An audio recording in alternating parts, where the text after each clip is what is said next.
Welcome to Magic.ai, the operating system for hospitality. At Magic, we know an operating system is more than just software and systems. It's about people, because hospitality is nothing without them. So supporting the hospitality community is our number one goal. I think there needs to be more of a support system.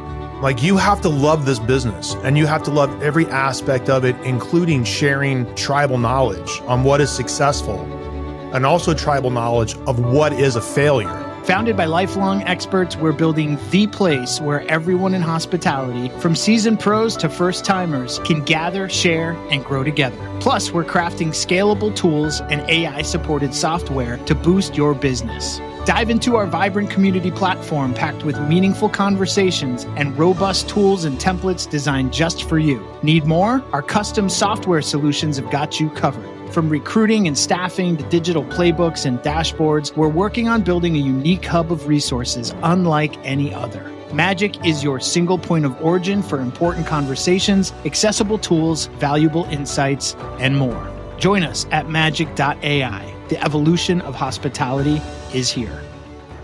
I mean, timing is everything, as they say. I found myself in a really unique position as Top Chef was airing. I became known for pasta. I was the executive chef of a pasta restaurant in LA. And so I had access to unlimited pasta content. It is really authentic, what I put out there. I try to not create something online that is not me. Joe Sasto is a Chicago-based celebrity chef who fell in love with food from a very young age. After earning his bachelor's degree from UC Davis, he started training under the Bay Area's most respected chefs. It was at Quince in San Francisco that Sasto's passion for pasta truly began.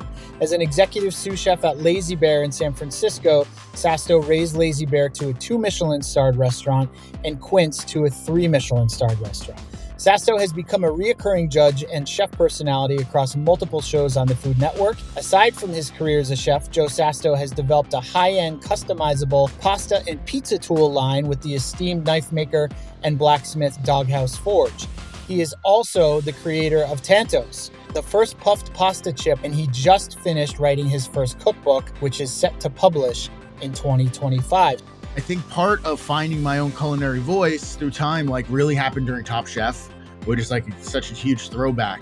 But before then, I would always been the number 2 in a restaurant. There's so many good pasta books out there that I feel like that's so hard to now even broach. The idea of it really, really is daunting. Where I feel like a cookbook is a great, here's my offering to the world. Let's see how you like it.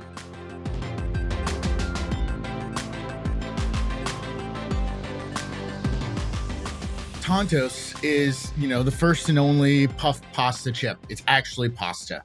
And so it's the first time that pasta actually meets snacking, in the sense that you could take pasta on the go now. It's in 4 of your favorite Italian flavors. We got a classico, which is sea salt and olive oil, cacio e pepe, cheese and pepper, a marinara, and a pesto. And it's been quite a journey learning about this CPG, the consumer packaged goods space. Because it's unlike anything that I've ever done before. And it is quite the learning curve when you move into a space like this, especially when you come from the restaurant world. A lot of the things don't translate. Recipes, recipe development, making things at an industrial commercial scale. But it's been a very fun process, learning and seeing this whole thing come to life. It seems like it appeared perhaps overnight, but it take about 4 or 5 years in the making. Wow. My business partner and I, we met back when I was doing pop-ups. And these are something that I created, or kind of a happy accident, when I was working in a restaurant. And so we had a bunch of pasta cooked off for a private event that was on a sheet tray in the walk-in on the top shelf that got forgotten about. And I was cleaning the walk-in out a day or two later, and I found the sheet tray, and it kind of looked like chicharron pellets. They had dried up, and I was oh, this is interesting. Let me try frying these, because I love chicharrones. They're one of my favorite snacks. And so I threw it in the fryer, and it kind of puffed up and had this really unique texture and something I'd never seen before. And I was wow, this is weird. And so I kind of tinkered with it over the next couple months, getting that dry and hydration percentages correct to get this really unique puff chip that then I took on the road with me. That was my signature, starting and ending bite for all my meals. And I was doing them as Italian nachos. They're my 2 favorite food groups, pasta and nachos. And so it was this little like happy accident that like was like my signature calling card. I was having fun with it. And, my, my business partner now, Sean, came out to me after one of my pop-ups and was like, have you ever thought about packaging these? I was like, oh, that'd be great. But, I'm a chef. I don't know anything about that. And he's like, oh, well, I'm an entrepreneur. I have a really successful business. I'm looking to start another one. Can we partner on this and just see what happens? And so it started, we got the branding, we built a website. We kind of like definitely bootstrapped everything at the beginning. And I mean, we still are. And it started with these like online, almost like sneaker drops. And like, I think not Crumble cookies, Last Crumb cookies had just like launched. And so like, there was like this idea of like this like really, exclusive thing you could only get online. And so we made about 400 bags. I was making them like in my apartment, packaging, shipping, doing everything. And I posted on social media on my story. And the first 400 units, they were gone in like 12 minutes. And we were like, wow, okay. So we did it again the next month. They were gone in like 8 minutes. Did it again the next month. They're gone in like 6 minutes. And at this point, it's turning into like a full-time job, producing, shipping, real. packing. Like, I don't have time for this. Yeah, I don't have time for this. It's too many boxes. Like, this is crazy. We had made our money back that we invested in. We're like, okay, we could either say like, that was a fun experiment. Nice working together. That was cool. Or let's really like run with this. Let's get some investors. Let's put together a supply chain. Let's figure out how to scale this. And that's what we did over the next 2 years. And our goal was to wait to launch until we had a really solid supply chain. So we could scale overnight. If someone came to us tomorrow and wanted 100,000 packages, we could do that. And a lot of other businesses I've seen in this space kind of go the other route. They just want to get out there and start selling. But then if they were to get a big order or if they want to scale, they don't have all of those cogs in place to be able to fulfill large orders, to be able to make large orders, to be able to store large orders. And so we kind of took that other route in the approach of making sure we had a super solid supply chain and everything is there from our co-packer, manufacturer, distributor, 3PL.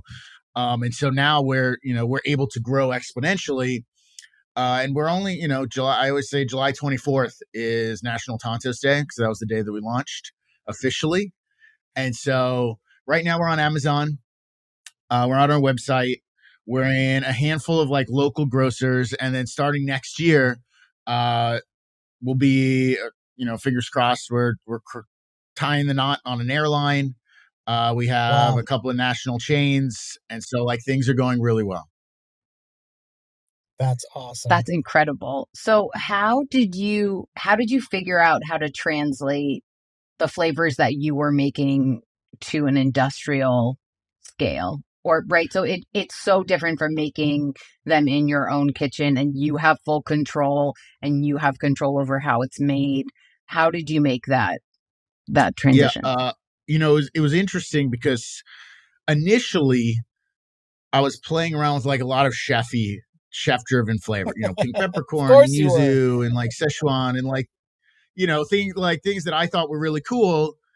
And then like through the branding process, we had a really great branding team. Shout out to Broad out of Philadelphia. If anybody listening to this is looking for branding people, they're the best that I've ever worked with. And I've done a handful of them now at this point. And they had some really great exercises and kind of talking us through. And we're like, you're Italian American. Why don't you like play off of that Italian American and just go with like flavors people know? Like, we're already having to educate people on puff pasta. Like, that's not a thing. Right. And so, but everybody knows what pasta is. Everybody knows what marinara is. Everybody knows what pesto is. And so we kind of like transition, we really lean into that. Like, okay, we're Italianish, we're Americanish, we're puff pasta. We're kind of this new thing. And so it really worked to our advantage, kind of switching routes and really gave us a voice and an identity. But to your question, recipes don't scale the same when you're working with commercial spice blends. There's industrial versions of spices that I didn't know, like paprika, for example. If there was paprika in one of our spices, this paprika we get in the restaurants or on the shelf is not as potent as paprika they could get at a spice company for Doritos, for say. So like, for example, when I first started seasoning these at home, I was doing by weight. So about 25 to 30% dry spice on the chip when it came out of the fryer. And then we went to the packer and we're like, oh, we're doing that. And they looked at us like we were crazy. And they're like, Takis is the high end on the chip and they do 12%. Most chips are in the 8% range of spice. And so we realized, like, even I gave them my recipes and they, it's the same products, just, I don't know, they're formulated differently, they're produced differently, they're processed differently, but you have a much more potent level of spice that allows you to then like use less of it, but it's still just tomato power. We're really proud of the ingredient list. We took out MSG, which was kind of a blow to me as an MSG lover. But we wanted to appease the Whole Foods and the Trader Joe's of the world, and they don't allow MSG. So, but surprisingly, we did side by side taste tests, and after a while, we started to prefer the ones without MSG. And I was like, okay, well, I'm happy with that. We could put that, close that chapter behind us. So your success, it seems, has been born from this kind of collision of timing and passion and planning and adapting to new opportunities. Tell us a little bit about the crossroads of Top Chef, Tantos, and your other culinary pursuits. What came first? What opportunities led to the next one? And how did you navigate making career decisions when you were growing your own personal brand? I mean, timing is everything, as they say. And, I found myself in a really unique position as Top Chef was airing. This was probably 2018. And social media and Instagram was really starting to take off. And I became known for pasta. I was the executive chef of a pasta restaurant in LA.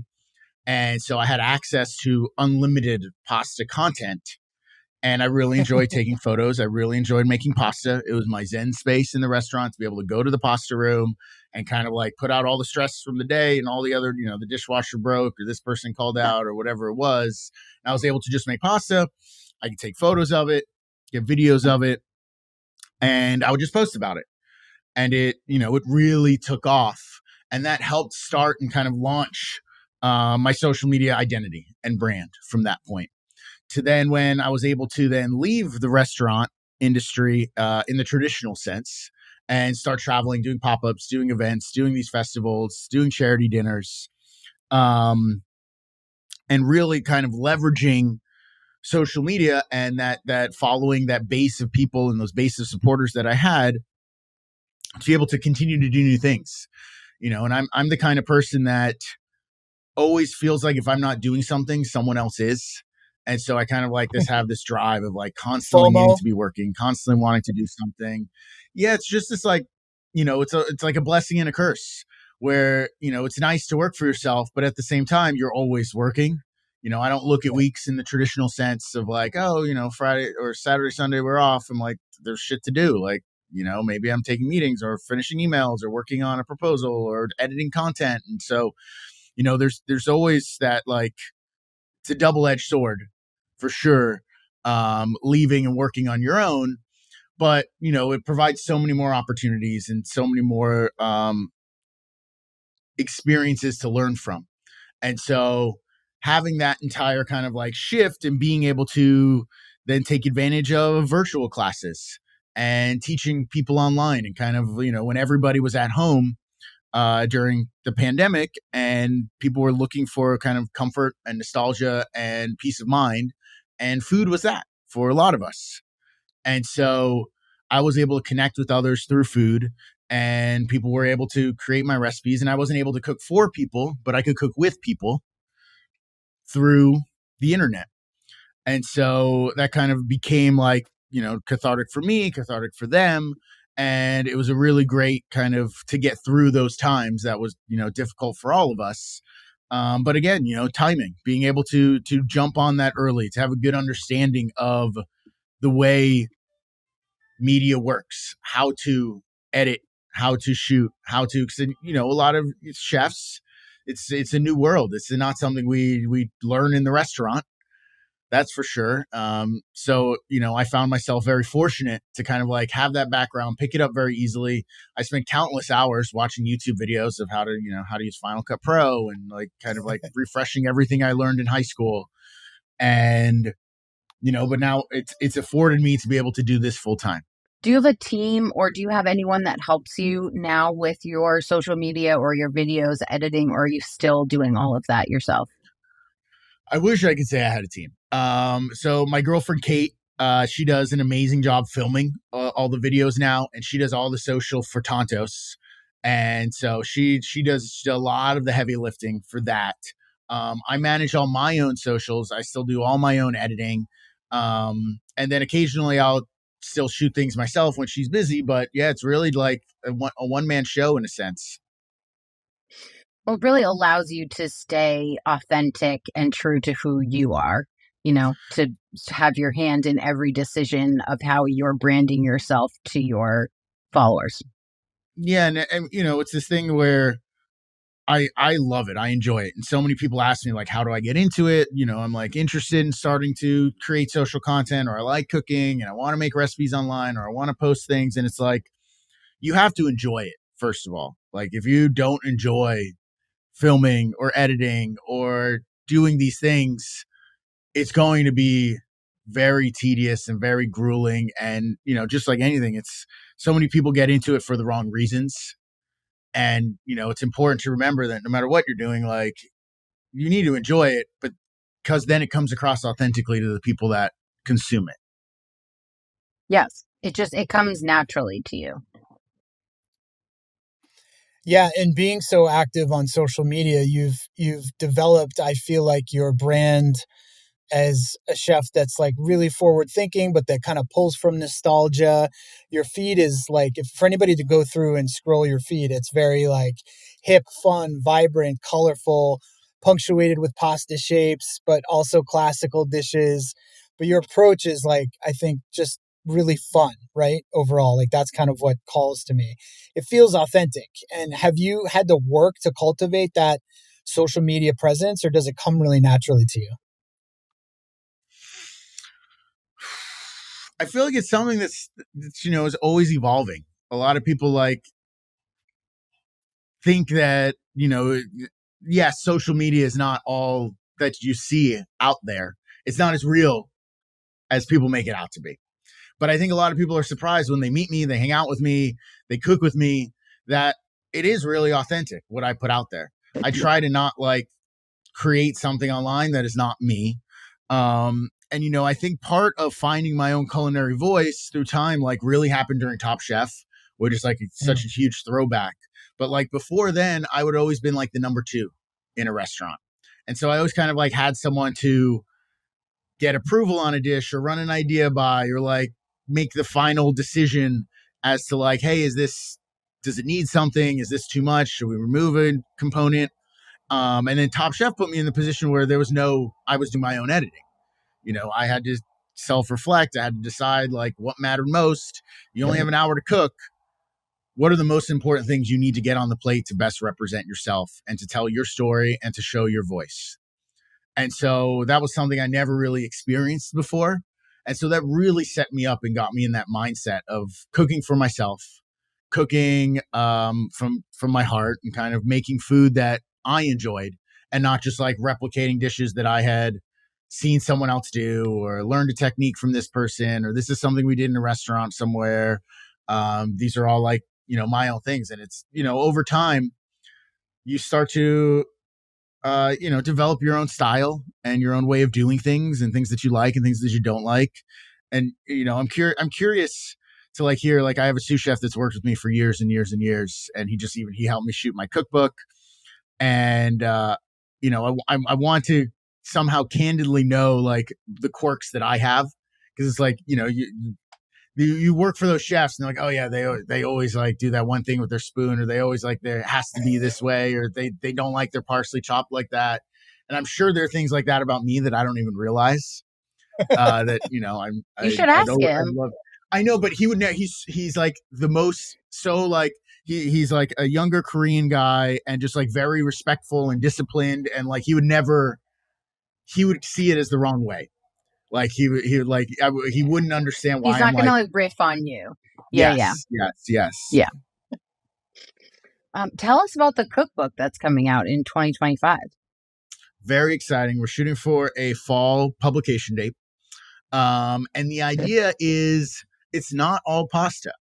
It's a pretty general cookbook, but based on the concept that, like, we all know Italian cuisine has all these so-called rules and traditions and the proper or right way to make a pesto and the right way to make a bolognese. And I'm here saying that let's break all those rules. And here's other ways to do them. There's no reason you have to use this shape of noodle with this sauce. And so, for example, like our pasta section, there are 2 chapters on pasta. One is dried pasta. Use any dried pasta you want. And here's a different sauces. And just focus on that. So you don't have to like create this whole dish. You don't need to make pasta and filling and condiments. And it's choose a sauce, make any dried pasta.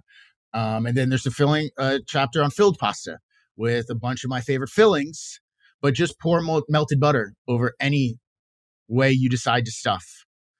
Fold it over, make a really intricate tortelloni, or just make a half moon and call it a mezzaluna. Like, it doesn't matter, because here's a delicious filling that's going to go well with melted butter. And you don't have to think more than that. And so it's kind of like, I want people to be more comfortable about cooking, really understand how or why to do something, and not just how to do something. I've always said, like, a recipe is a roadmap, and you still have to drive the car. And so even though the GPS is telling you to turn, hey, that's a one-way street. Maybe the GPS is wrong. This looks like it's burning. Maybe I need to use a higher temperature pan. Like, going through the process of writing a cookbook is crazy. I mean, nutty. It is. Especially like coming from the restaurant world, where you don't have to write such detailed instructions. You're like, sear this chicken. Right. Everybody knows, or puree the mushrooms. Everyone knows what that means in a restaurant. Yeah, you really have to be a lot more detailed than that when you're writing a book. Yes. Yep. Yeah. Did you want to write a cookbook, or were you approached to write a cookbook, or was it sort of just like good time? Like you had said before, it's all about timing. Why now? That's a good question. And it was something that I had always put off for a long time. I never thought I was ready. I was like, I need a restaurant, then I'll write a cookbook. I can't write a cookbook without a restaurant. And then I kind of got out of that mindset when I realized I didn't need to open a restaurant anymore. It wasn't like that driving urge or that North Star anymore. And so I realized, I am a successful chef. People want my recipes. They want to know how I do things. And I had turned down a lot of these like turn and burn cookbook offers before getting into this deal, because I wanted to do something that felt authentic, that felt like the timing was right. And I didn't want to just slap my name on a bunch of recipes and just make a book in a year because someone offered me to publish it. And so like I said no to a lot of people.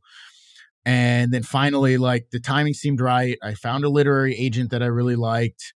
We wrote a proposal. I have a co-author that she helped a ton with. I was able to just like record voice notes, and she would turn it into coherent sentences for like all the the recipe headers. And, I would tell my story of my mom's red sauce, and she'd be able to put that onto paper for me. And so that made the process a lot easier. We wrote the proposal, shopped it around. We got a couple of different offers. And then that's when it shifted from a pasta book to a general cookbook. Was like the proposal was written to be a pasta book. And then through that like shopping process and talking to publishers, one of the Simon Schuster, convinced me to do a general cookbook and save the focused pasta one for, something down the road. And I'm happy we made that decision, because there's so many good pasta books out there that I feel like that's so hard to now, even broach. Like the idea of it really, really is daunting. Where I feel like a cookbook is a great, here's my offering to the world. Let's see how you like it. Yeah. Yeah. Well, it allows you to leave it a little bit more broad too. You can kind of begin with your story and your influences and bring people along for the ride of the narrative, and then you get them hooked. And then, that turns into a series of different, kind of focuses from there. So you've left an indelible mark also on so many popular food television shows. What is it about food TV that you love so much, and what advice can you give to culinary folks who want to get into TV? So I come from the world. I grew up watching food TV. Like, I was not into sports. I was not into cartoons. I watched Emerald and Two Fat Ladies and Sarah Moulton and Bobby's Grillin' and Chillin' and all of these like old school Food Network shows that were like the stand and stirs of the world. And so like I was just enthralled by it. I loved it. I was so into it. And then that was almost like my culinary school, because I was like, I would watch them over and over. I would learn different techniques from different hosts and different chefs and different cooks. I watched Alton Brown Good Eats on repeat, and that like an encyclopedia of knowledge from him. And so it was always something I enjoyed being a part of, and was a huge part of my life and a huge part of my story. And now I just feel fortunate enough to be able to now have come full circle. And now hopefully I'm able to inspire that next generation of culinarian, of someone watching that, wants to get in the kitchen or wants to pick up a spoon and wants to start cooking or start eating or trying something new. And so, I'm so grateful for that. It's like still like, it never really sinks in that it's like, here I am where I was, 30 years ago watching, and we've come the full way.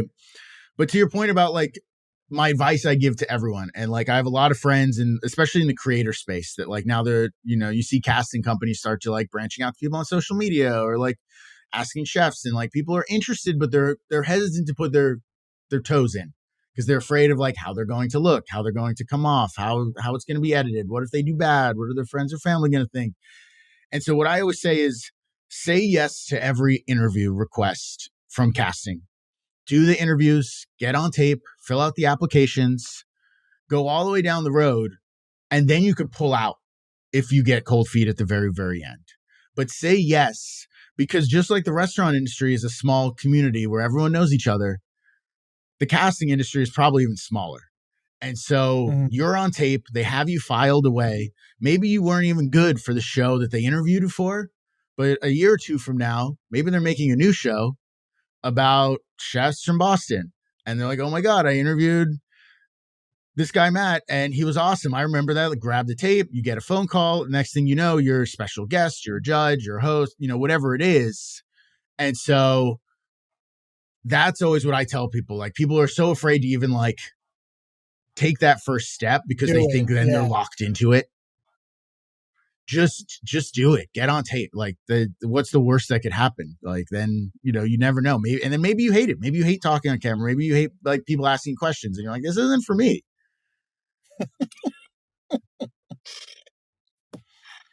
So just do it. Yeah. I would say just start. do it. Just start. I mean, there's, there's no like, different, you could go on the different shows, websites, there's applications, fill them out. If you get a phone call, when I applied to Chopped, I think I didn't hear back from them for like 4 years. And I was at a completely different restaurant in a completely different position. And, obviously that was the very first show I did.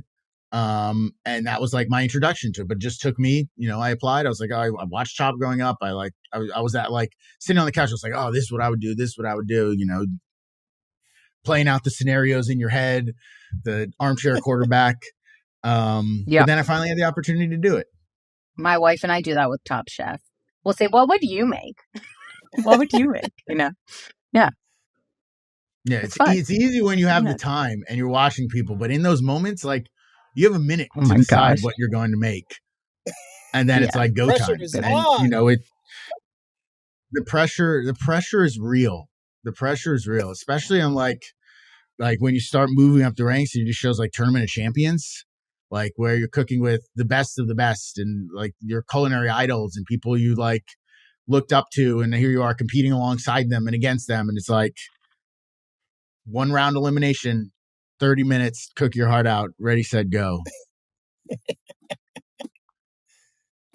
What show have you enjoyed filming the most? Um, Gosh, we filmed a show last summer, Best Bite in Town, which was like a diners, drive-ins, and dives spinoff that I got to host. Mm. And we went around like the Midwest and the South and did these very small towns. And we did about 6 episodes, but it was diners, drive-ins, and dives. And Guy sent us out to places that he was too busy to go to. And we had to find the best bite in town. And it was like me and Artie Sequeira and Noah Cap. And that was a lot of fun because, you know, as someone who loves to eat and loves to talk about food and share food, you know, I always imagined myself watching Triple D growing. I was like, oh, God, I would love to do that. I would love to. I feel like I'd be so good at that. Like, I want to eat this and I want to tell people through the camera how good it is. And I want to like share this person's story and ask them how they learned how to do this. And, you know, like, and I got to do that. And that was a lot of fun. That was a really cool experience. And, you know, they say it's shelved for now, but who knows? Maybe if enough people ask, we'll get a season 2. There you go. There you Awesome. What has been something you've learned in your career that you wish you could tell your younger self? That's a good question. Now we're getting deep, philosophical, even. You know, I think, I tell myself this now, but like to take the time to enjoy the moments of success and like to enjoy and acknowledge your own accomplishments, because it's like I have this like tendency of not really wanting to celebrate anything because I'm like, oh, maybe it'll go away, or no, I need to move on to the next thing, or I don't take the time to, you know, realize how far I've come or where I'm at or how great of something I had just did was. And I'm just constantly like moving on to the next. And I think, you know, there's a lot of times I wish I would have, looking back, like taken more time to reflect on or acknowledge or enjoy that moment of like, hey, I'm here, I made it, I did this, rather than just like quickly moving on to the next thing. I feel like there's so much to be excited about and to be proud of in your recent times. And the cookbook and Tantos alone, those are huge accomplishments. Just the culmination of so much work to get a consumer packaged good out there that people like and to write a cookbook. I mean, you're sort of at this point of like, maybe you should go enjoy yourself a little bit.